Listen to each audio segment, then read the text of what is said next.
Менеджментот на МИК Свети Николе е еден од најголемите преработувачи на месо и производители на месни производи, сериозно размислува да се сели во странство. Зборувам од името на мојата компанија, после 65 МИК Свети Николе, после 65 години постоење, сериозно и долгорочно целиот менеджмент размислува да се пресели целото производство во соседството, каде имаме многу подобри услови и многу подобар третман, каде што во еден момент и ние ќе станеме странска компанија која што ќе продава и ќе извезува на нашиот пазар. Причините за ова денес беа изнесени во Стопанската комора, каде представници на оваа институција одржаа пресконференција. Готовите производи од надвор влегуваат со 0% давачки, додека домашните преработувачи при увоз на суровина и понатаму плаќаат од 25 до 35% на суровината,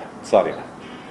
Земјите во околината немаат царина, освен Србија, каде што е 8%, значи драстично помала царинска давачка од онаа ке нас, а во принцип најголемата конкуренција доаѓа од таму. За да не се случи најлошото на македонската економија, особено за месопреработувачите, тие апелираат. Ние компаниите од месната индустрија сакаме да продолжиме да работиме во нашата држава, сакаме да придонесуваме кон буџетот на државата, сакаме да вработуваме и да зголемуваме плати на вработените и инвестираме во развојот на гранката, но ве молиме и заднечете ги условите за стопанисување и контролирање, за да можеме рамноправно да се бориме со сите конкуренти. Измените кои овој сектор ги бара неколку пати досега беа продолжувани, што не беше случај и во последното барање, поради што компаниите се соочуваат со нелојална конкуренција, која доаѓа со увозот на готови месни и сувомеснати производи.